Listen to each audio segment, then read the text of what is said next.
Hello all.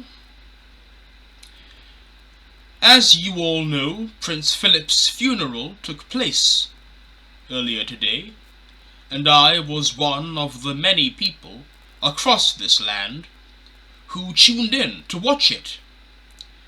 And I have to say that his death and the subsequent funeral service and all of the commemorations and tributes which have been pouring in for him, and all of the analysis which I have read about his life and his work and his sense of duty to this country has only served to deepen my own appreciation of this man and of the institution that he represented, and of course the country that he represented. And it has proven to be extremely useful in helping me rebuild my sense of self, rebuild a new identity after the traumatic experience of having been a member of a far-left cult that wanted to destroy all those things in place of some pie-in-the-sky socialist utopia.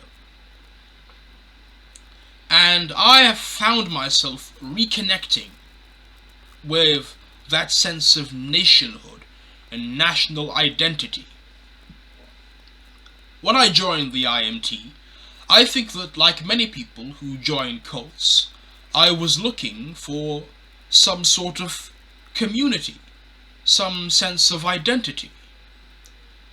But in doing so, I was running away from one of the few authentic identities one can possess in this world, which is membership of a national community. And I must say that now, more than ever, I appreciate being British. I appreciate this country and its institutions. I appreciate its liberal democracy and the rule of law. I appreciate its constitutional monarchy. I appreciate the sense of duty and public service with which the royals and those who serve under them go about their work. I am so grateful that we are not like America, where the disease of celebrity politics infects the lives of so many millions, in which clowns like Donald Trump can become head of state of the most powerful country in the world. Our hereditary monarchy, by contrast, however antiquated and feudal it may appear, seems to me much more sensible. Imagine a President Jeremy Corbyn. Imagine a President Tony Blair. Well, thank goodness that this is not the case in our green and pleasant land.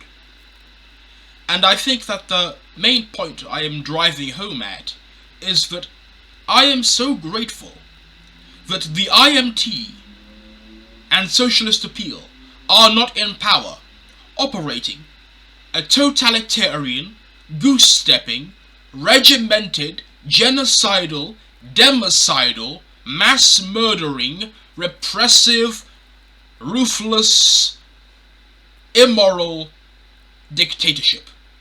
I am so grateful that this is not happening. I am so grateful that the loathsome Alan Woods, the vile Rob Sewell, and their miserable hangers-on are not, in fact, governing this great land of ours. I am so grateful that we have a liberal democracy which keeps characters like those at bay and ensures that such malevolent, loathsome individuals will never, ever enjoy power in a civilized land such as ours.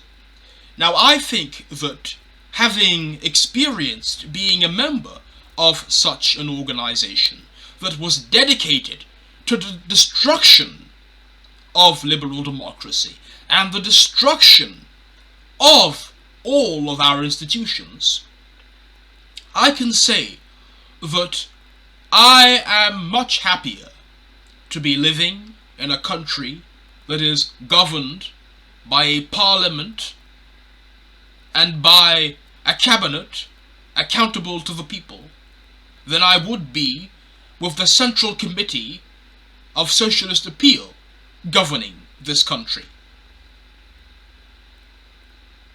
Now, I have said before, and I will say again, that being in the organization was effectively a microcosm of what you might experience in a totalitarian state.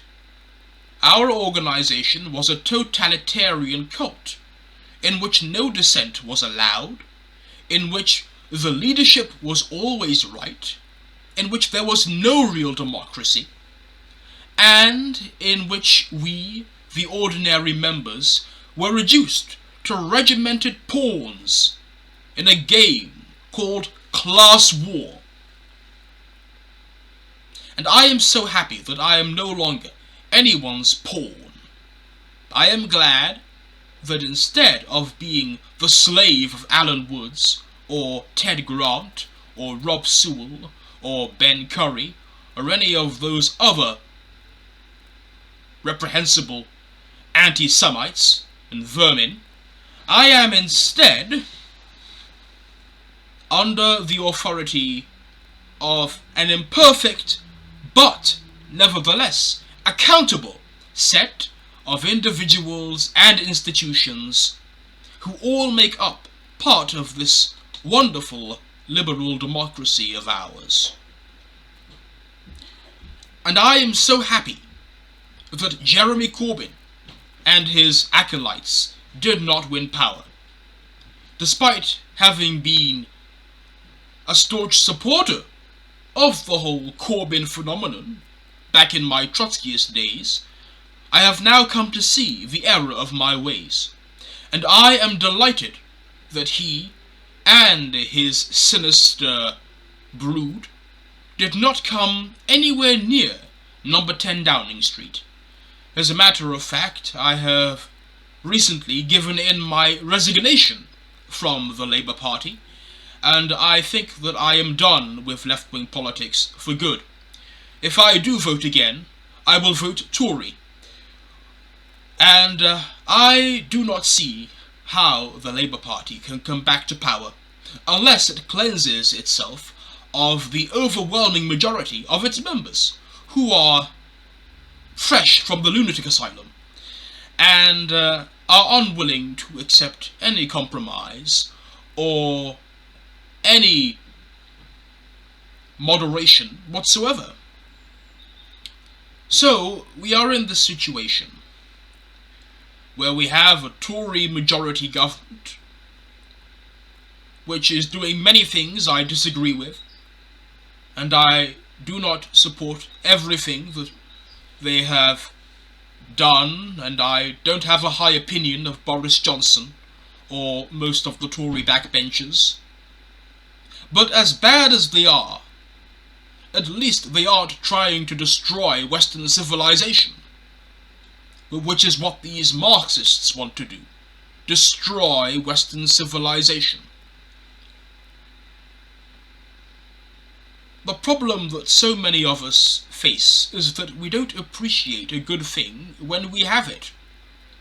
We moan about our monarchy, we moan about our government, we moan about our institutions, and we are all within our right to do that. We are, thankfully, a free country, which we would not be if my former comrades were in power. We have free speech. We are able to criticize our government and hold it to account. We can protest. We can loudly register our disapproval of anything that our politicians do. But we should also bear in mind the cost of getting rid of all that in favor of some illusory solution to all our problems. Because no man on the face of this planet has devised a perfect solution for all human problems. Our institutions will always be imperfect.